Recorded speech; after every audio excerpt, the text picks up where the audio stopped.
Hi, it's John from Bingable with our first ever Bingable review. Tonight I'm going to go over the show Chernobyl. It's the first episode of the brand new miniseries on HBO. Tonight's episode was directed by John Renck. He's directed some music videos as well as an episode of Breaking Bad, some other TV. And then it was created and produced by Craig Mazin, who you may know from writing the Hangover trilogy and Rocket Man. So, really interesting subject matter for, the guy that wrote the Hangover trilogy. Very good, serious drama so far. It has, it's this pretty gripping tale of how people respond to, some sort of catastrophic incident like this. Just like any other disaster movie. But it looks like it's going to be more of a serious HBO style take on it.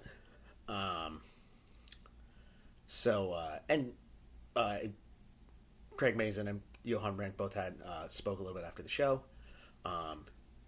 and he talked about people, giving into fear, giving into delusion, especially in the face of this, horrific incident,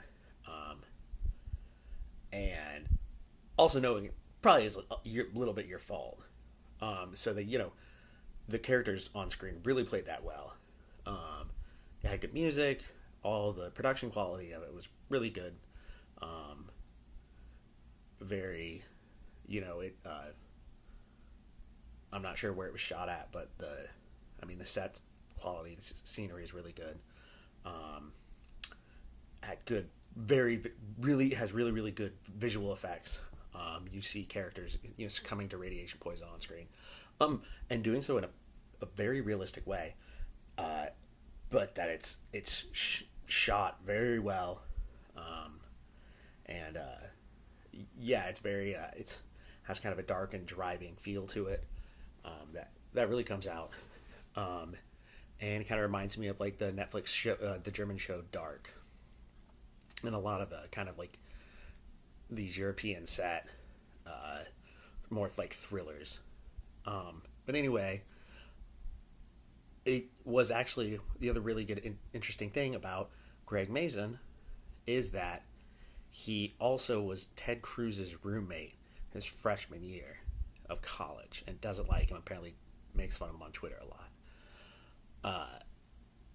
What's interesting is because this show has a lot of clear, I think, political overtones, especially in discussing the late Soviet system.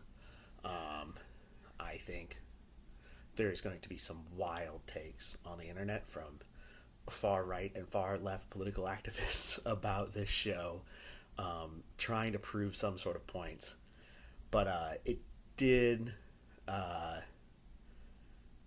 obviously, it's commenting on what was going on in Russia, and part of what happened with this disaster is how the response worked, and that was in part due to how the Soviet system worked within the government, and under this one party authoritarian autocracy kind of thing. But I don't think he was doing that on purpose. Like, he's not. I don't think he's making this like condemn late USSR communism. I think he just has an interesting story that he wants to tell, but because of that, is just because of the event itself, it's just going to be a necessary thing that comes up.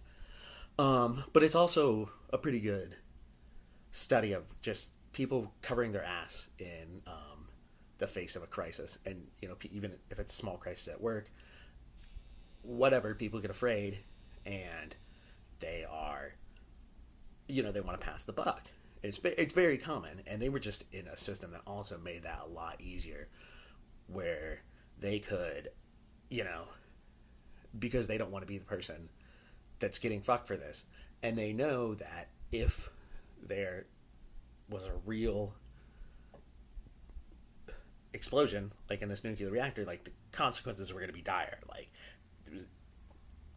this was going to be a global event that impacted the entire world, which it did, and it was gonna be like one dude's fault, and at the end of the day somebody's head was gonna roll, and nobody wanted to be that guy, which obviously makes a lot of sense. But it made them really, it seems like it made them competitive. And it also made them more willing to like conceal information. And yeah, and this is, I think, probably more to Mason's point is I think that, because I don't, like I said, I don't think it's about like communism or authoritarianism or any sort of like political statement. I think it's just more of a discussion on, people giving into like this easier idea in the face of like a hardship, and which is like makes sense. People turn to religion, people turn to a political system, people turn to, video game, whatever. People have some sort of coping mechanism that they deal with, and they take the, maybe the easy, they want to take the easier lie over like the hard truth, because like it's hard to face these things, especially when it really, at the end of the day, is somebody's fault, because this was a failure of like how a test was designed and how they reacted to it, and so somebody is gonna get in trouble for that, and I'm sure that's gonna get covered later on. It's gonna end with who do we get to blame for this, and I think they did a pretty good job of foreshadowing that. I think they did they're doing a great job. Obviously, as they always HBO always does a fantastic job in the historical fiction side of things, or not historical fiction, but historical miniseries side of television. They do great miniseries, and I think this is the start of a pretty good one. I'm definitely excited to see the next couple of episodes, and then just to see how these stories continue to get told, because I think it's well done, and it's a cool examination of how people behave. So, if you disagree or agree with anything I say, feel free to drop a comment about it. But I hope you enjoyed the show as well, and I hope we get the chance to talk about it more.